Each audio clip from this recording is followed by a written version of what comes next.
pessoal, tudo bem? Esse é o nosso Pode? Cri! Você? Pode. Hoje a gente está aqui com uma convidada. Acho que a palavra que resume essa pessoa é conhecimento, né, Edu? E o que você tem de conhecimento aí? Vamos só dar uma pinceladinha no pequeno currículo dela.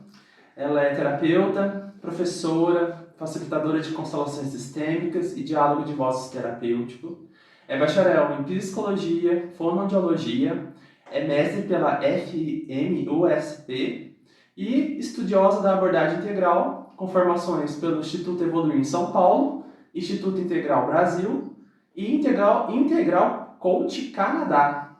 Facilita processos com pessoas e grupos há mais de 18 anos e é a fundadora aqui do Espaço Cria em Poços de Caldas. Que é o espaço que a gente tem aqui, e a gente já quer agradecer de antemão, que é onde a gente grava o nosso videocast. Com vocês, Camila Moreira. Bem, pessoal, Bem. obrigada. Olá, pessoal. É um prazer estar aqui com vocês, né? Eu tenho muito orgulho de compartilhar esse espaço, né? Vocês são muito queridos, né? Foram e são alunos, né? São profissionais que eu confio muito, né? Começando aí uma transição de carreira. Então, é uma alegria estar aqui. Vamos ver o que vai acontecer.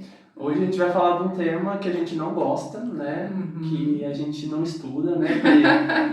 Que é Constelação. sistêmica. E é bom que esse vídeo, várias pessoas... Mas o que é constelação? O que é isso? Lá no espaço, né? Então, hoje é o momento da gente entender um pouquinho. E com a melhor. Com a nossa professora, Isso, né? Teacher. Camila, conta pra gente, o que é constelação sistêmica? Você sabe, Edu, eu recebo muito essa pergunta, né? Às vezes, esses dias uma pessoa assim, resume o que é constelação. Nossa! Eu falei, nossa, vamos lá. Difícil. Eu sempre uso uma fala que, assim, pra gente conhecer de fato a constelação, a gente tem que participar, né? Sim. Eu posso trazer aqui as teorias, explicar um pouco da parte teórica para vocês, mas para você realmente compreender em essência, em profundidade, você precisa participar de um grupo, né? Ou assistir a constelação de alguém, ou fazer a sua própria constelação, né? Ela é uma prática vivencial. Eu entendo que realmente para você compreender precisa ter essa experiência, né? Mas vamos lá então falar um pouquinho da teoria, do que dá por trás.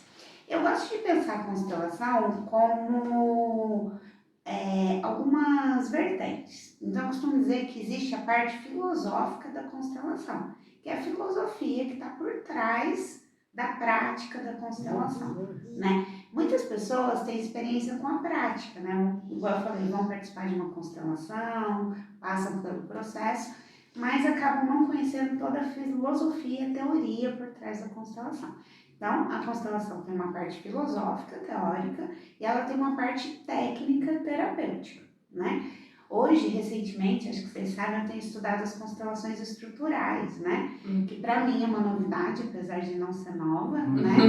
Mas estou encantada, estou estudando e que me ajudou a compreender mais ainda a constelação.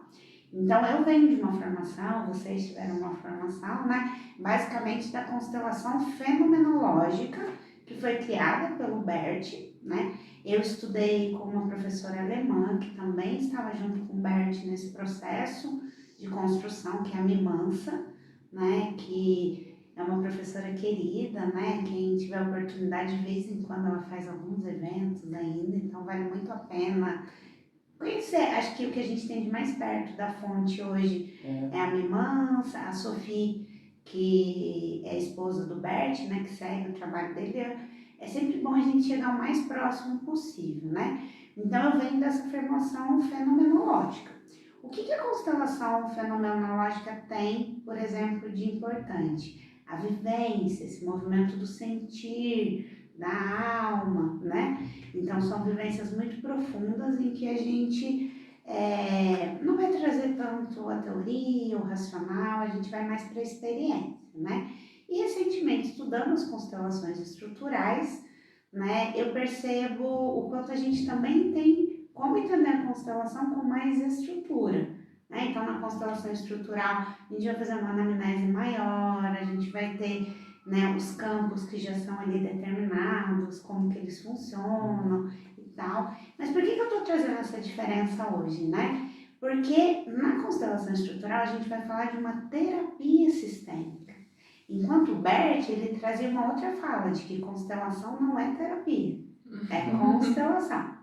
Né? Então eu dizia antes que a constelação é um ato terapêutico, mas o Bert dizia que não era terapia. Né? Então eu achei importante trazer isso. Já na constelação estrutural a gente vai falar da terapia sistêmica e a constelação ou método estrutural como um método terapêutico e que vai agregar várias outras linhas. A teoria do Bert, eu acho que, né, quando você me pergunta o que é a constelação, tem que trazer esse núcleo. Tem que falar, né? Que o Bert, ele é um grande estudioso das relações humanas, né? Quem quiser pesquisar lá a biografia dele. Ele, em algum momento, ele descobriu o que ele chamou de leis sistêmicas, né? Ou o que a gente chama de leis da constelação. Ele chamou de ordens do amor, né? A gente já vê aí algumas pessoas chamando de ordens ou leis da vida, né?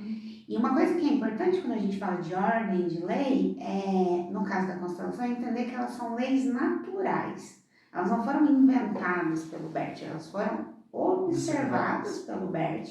E ele, com uma maestria incrível, postulou os princípios, trouxe as técnicas e esse conhecimento ainda está vivo, sendo construído e já foi, né? Um monte de linhas. Então, só para tentar fechar o que é uma constelação, ele traz essas 3 leis básicas, que é a lei do pertencimento, que basicamente ela vai dizer que todos têm direito de pertencer, a lei da hierarquia, que se trata de uma hierarquia natural de tempo, então tem os que vieram antes, os que vieram depois. Então, para dar um exemplo simples, primeiro vem os avós, depois os pais. Os filhos têm uma ordem, filho mais velho, filho do meio, filho mais novo. E a terceira lei que a gente encontra com o nome de equilíbrio do dar e receber, ou lei da compensação. Que basicamente vai dizer que na relação entre iguais precisa existir um equilíbrio nesse dar e receber, para que a relação tenha saúde. E nas relações de hierarquias diferentes, como de pais e filhos, professores e alunos, os pais, normalmente, eles dão muito mais e os filhos são ali os recebedores, né? Quando isso é respeitado, esse filho que foi um recebedor, enquanto ele precisou, quando ele se torna adulto, ele passa a ser um doador, né? Para a vida, para os próprios filhos. Assim, se eu pudesse um básico e já foi uma aula. E 3 leis assim tão fáceis, né? De não dar emaranhamento nenhum, né? Coisa pouca. Coisa pouca, né? Tranquilo, né? E quais são os benefícios que uma constelação pode trazer para quem faz? Edu, quando uma pessoa está pronta, né? Acho que é sempre importante entender isso. Não é só fazer, né? Você tem que estar pronto, você tem que estar num lugar confiável. Isso é muito importante. Quando esses cuidados, né, são cuidados e a pessoa realmente chega no momento sabendo que ela está fazendo disponível, o que a gente ouve de relatos e por essa experiência de mais de 16 anos, as pessoas relatam que elas se sentem mais leves, que elas conseguem perceber coisas que elas não percebiam antes. Algumas falam que, nossa, parece que aconteceu uma mágica, as coisas começaram a andar e acontecer. A gente que estuda sabe que não é mágica, né? Eu, inclusive, tecnologia. Eu tive um professor, o Mauro, que ele brinca, ele fala, não é magia, é tecnologia. E até assim, é complicado, né? Porque a quantidade de estudos, o que tem de abordagem e livro e quantas pessoas envolvidas. Aí na hora que coloca assim, é magia, né? Acaba desvalidando, né? Todo um processo, todo um caminhar, todo o conhecimento que tem sobre a constelação. É um conhecimento novo, se a gente for ver, e é muito comum que na história isso aconteça, né? Porém, isso é uma parte bem equivocada, né? De alguns olhares sobre a constelação, que é como se não tivesse estudo, cientificidade. Na verdade, assim, só os livros do Bert traduzidos para o português, a gente tem mais de 60. Um dia eu vou trazer esse número certinho, não sei se vocês contam pro Vou pessoal. contar, viu, gente? Pode cobrar. Agora, na Alemanha existe o Instituto Hellinger Science, onde se faz ciência. Aqui no Brasil a gente já tem tese de mestrado, de doutorado, curso de pós-graduação, então a gente já tem produção científica nessa área, né? É lógico que é uma produção científica nova, comparada com outras ciências, até com a própria psicologia. E uma coisa que a gente tem que entender é que uma coisa é a ciência mais cartesiana, uma ciência mais mensurável, materialista, mais objetiva, e outra coisa é a ciência humana, é o fenômeno psíquico, é a subjetividade. Então, a gente também tem que entender essa diferença dos critérios científicos, de que precisa ter uma construção, né? Precisa ter espaço nas universidades, espaço na pesquisa, para que a pesquisa possa acontecer, né? E aconteceu muito comigo isso, porque eu venho das exatas, né? E o que você colocou eu acho interessante. Às vezes, até antes da pessoa se abrir para uma constelação dela, vivenciar a constelação de alguém, que também traz um olhar totalmente diferente, não só para o fenômeno ali, né? Mas também para você, né? Você pode aprender com aquela história, dividir, né? A pessoa que está ali está compartilhando uma história e as outras pessoas têm esse ganho, né? E aí o primeiro momento, lógico, né? Que fica essa questão, é magia, não, onde que tá, né? Não sei o quê. E eu vindo das exatas fui buscar, né? Mas e aí, é constelação, e o que é isso? E assim, eu fiquei apaixonada, lógico, pela constelação, mas o quão estruturado é, né? Porque às vezes fica só essa impressão assim, desse místico, né? Ainda é mais estruturado ainda. E aí, o conhecimento, a quantidade de material, né? Então, aqui a gente está produzindo novos materiais, falando uma nova abordagem, né? Do que a gente pôde vivenciar.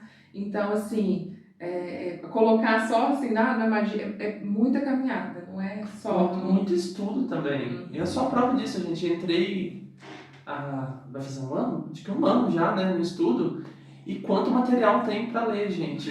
E assim, fala que não tem pesquisa, não tem. E como tem, gente? Os livros do Bert, como a Camila estava falando, para ler, assim, são estudos de casos, né? Ele apresenta a constelação em si, são relatos dessas constelações. E lendo, não é terapia, né? Mas a leitura em si, quando você aprofunda ali, é terapêutico pra gente também. É o que a Pri tá falando. Olhar para a história do outro, a gente consegue aprender também com isso, né? Sim, nós somos seres sociais, né? O ser humano é um ser social. Eu sempre falo assim, a gente nasceu de outro ser humano. A gente convive com o ser humano, apesar que a gente só não gosta de gente, né? Pode não gostar, mas a gente somos seres sociais. E dependemos um dos outros. E dependemos um dos outros. Então, quando a gente acompanha uma história, observa, muitas vezes o impacto é até maior, né? E só que a gente lembrando, a gente tem as constelações individuais também, né? Sim. Eu gosto sempre de falar que muitas vezes na vida eu cuspi pra cima e caiu na testa, né? Porque eu era uma pessoa que eu falava, nossa, constelar com boneco, gente, constelação com campo, isso anos atrás, né? E quando eu fui me aproximar, que eu fui estudar, eu fiquei encantada, né? E você falou assim, a gente tem muito estudo, eu tô há 16 anos, e estou estudando, quero estudar muito mais, e descobri que tem, agora estrutural, descobri que nós temos muito mais livro para estudar, não sei se vai dar, né, nessa vida, mas vamos tentar. Aos poucos. Então, assim, a constelação individual também é de uma potência tão importante quanto uma constelação em grupo, né? Mas aqui no Brasil, o próprio Bert começou com a constelação em grupo, né? Tanto que a linha mais clássica do Bert, que a Sofia segue, não faz muito uso dos bonecos, né? Da constelação individual. Eu, com a minha professora, quando eu estudei, existia um módulo de constelação individual, cheguei a fazer ele mais de uma vez, onde a gente usava os bonecos, né? Só explicar para eles, o que ela está falando é que existem alguns tipos de se constelar, né? A gente tem a constelação que ela está falando com pessoas, que é o que a gente está em grupo, que a gente usa os representantes, e com os bonecos é quando o terapeuta está com o cliente, pode ser chamado de cliente, né? Eu chamo de cliente. o cliente, junto com o terapeuta, usa os bonecos, né? Não necessariamente precisa ser bonecos, né? Não é depois, num outro vídeo, a gente pode até trazer quais os materiais, né? A Camila também usa algumas pedras, algumas coisas. Então, assim, é uma âncora, né? Um material para apoiar, né? Para poder representar ali, ser um representante também, né? Exato. Pra vocês terem uma ideia, quem trabalha com essa linha com crianças não se constela criança, mas você pode usar, por exemplo, desenho para fazer um trabalho sistêmico e compreender essas dinâmicas, né? Então, na psicologia em outras linhas, a gente tem os testes onde você usa alguns elementos, né? Mas essas âncoras, elas ajudam muitas pessoas a visualizar, ter uma imagem, aquilo ficar representado de uma forma mais concreta.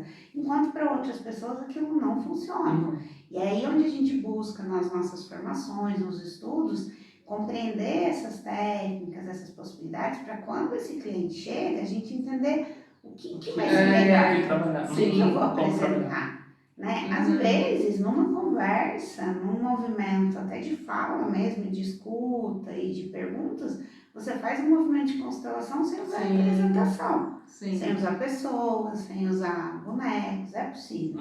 Tem pessoas que usam visualizações, meditações, então, mas eu sinto que é importante a gente conhecer, né? A gente saber dessas possibilidades, né? Você fez uma pergunta agora há pouco, se a gente chama de cliente, né? Isso é uma discussão que daria para fazer vários vídeos. É cliente, é paciente, Então, eu gosto de uma ideia ali da terapia humanista, dessas abordagens ali que surgiram na década de 70, 60, 70 da psicologia, que vai trazer o termo cliente, mas em que sentido?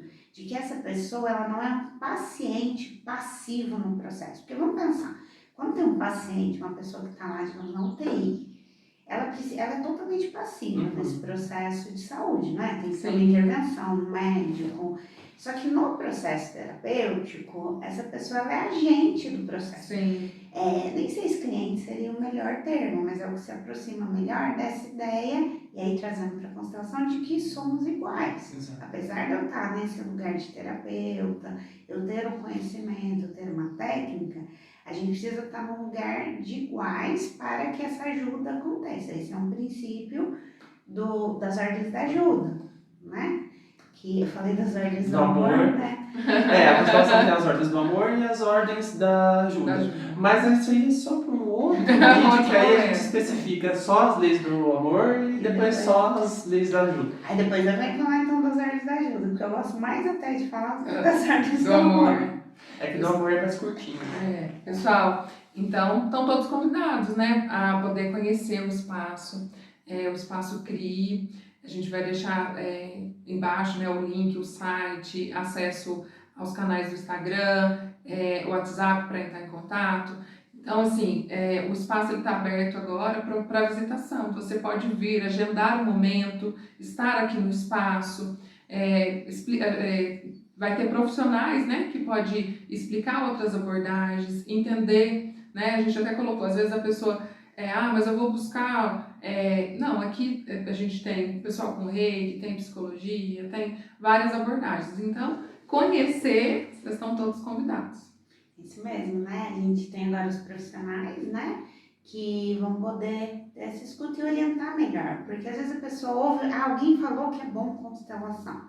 Mas às vezes o que a pessoa precisa não é uma constelação. É uma terapia, né? É um processo terapêutico, né? Nem tudo a gente caminha para a constelação. Então a gente abre essa possibilidade, mas se a pessoa quiser conhecer a constelação, aqui a primeira participação ela é aberta, gratuita, né? Para que a pessoa possa mesmo vir conhecer. Né? Então, agradeço a vocês também estarem falando do nosso espaço, né? Porque ele cada vez mais está virando nosso espaço, né?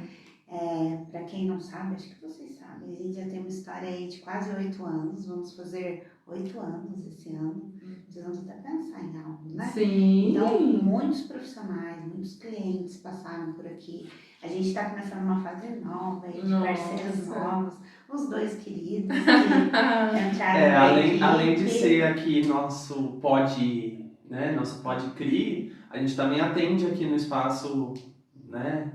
A Pri agora uma nova consteladora. Eu futuramente, daqui a pouco, né? Em junho já tá aí. E atendo também com reiki. Então, para terminar, a gente tem uma pergunta que a gente vai fazer para todos os convidados aqui no Pode Crer. Que vocês não me contaram. Não, porque a gente gosta da Verdade, surpresa. Tipo assim, que a pessoa vai elaborar, não, a gente quer que vem, assim, na hora. Bate pronto. Bate pronto. Não é bate-bola, que nem Maria Gabriela, é só uma pergunta. É uma pergunta. Por falar em Pode Crer, para você, Camila, o que ainda é possível criar? Nossa. Pode ser criar na constelação, pode você criar como pessoa, na sociedade. Você sabe, Edu, eu vou contar a historinha, porque eu sou a pessoa da historinha. Quando eu escolhi esse nome Cria, então eu vou contar isso pra vocês. Eu fui numa palestra e a pessoa colocou lá um slide escrito crise, e aí ela cortou o S, ficou Cria. E aí eu juntei com uma outra coisa que eu falo assim, todo terapeuta, com o tempo, quando a pessoa chega em crise, a pessoa tá mal, mas a gente tá vendo uma borboleta, né? Porque normalmente toda crise, ela traz um processo criativo incrível quando a pessoa se dispõe. Então, quando você fala o que é possível criar, para mim, a resposta de bate-pronto é assim, tudo. É possível criar o que a gente quiser, né, dentro de uma perspectiva de valores amorosos, respeitosos, de conhecimento, de profundidade. Mas eu acho, particularmente, que tem muita coisa a ser criada. Nossa. Né? Uma vez, recentemente, eu vi uma palestra onde uma pessoa falou que nada se cria, tudo se copia, né? Mas até se a gente for ver, não dá pra copiar igual, né? Não, já sai a pessoa vai fazer do jeitinho dela, né? Tem uma receita de bolo, a gente pega pra fazer, não sai igual. E eu acho que quando a gente fala de pessoa, de grupo, de um espaço coletivo desse, ou que vocês estão oferecendo agora para as pessoas que estão nos assistindo, eu acho que um grupo cria coisas que vão muito além do individual e que também não são só concretas, racionais, mas são de uma outra dimensão, às vezes mais afetiva, mais sutil. Então, eu acho que quando você me pergunta o que pode ser criado, não sei se peço pergunta, mas eu acho que é infinito, assim. Do meu ponto de vista, é muito amplo. Acho que eu nem consegui responder. Não, respondeu sim. Respondi. É possível criar tudo e você pode. Pra fazer um trocadilho.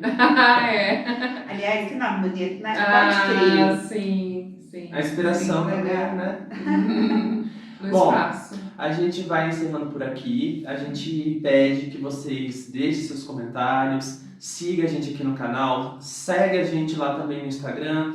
A gente vai deixar os contatos da Camila. Faça uma visita. Quem é de Poços de Caldas, quem é de fora.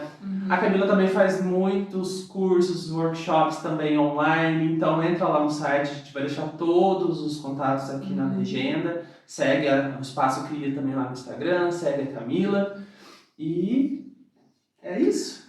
Beijo, pessoal. Até o próximo vídeo. Obrigado, Camila. Obrigada pela sua presença. Até a próxima, pessoal. Tchau!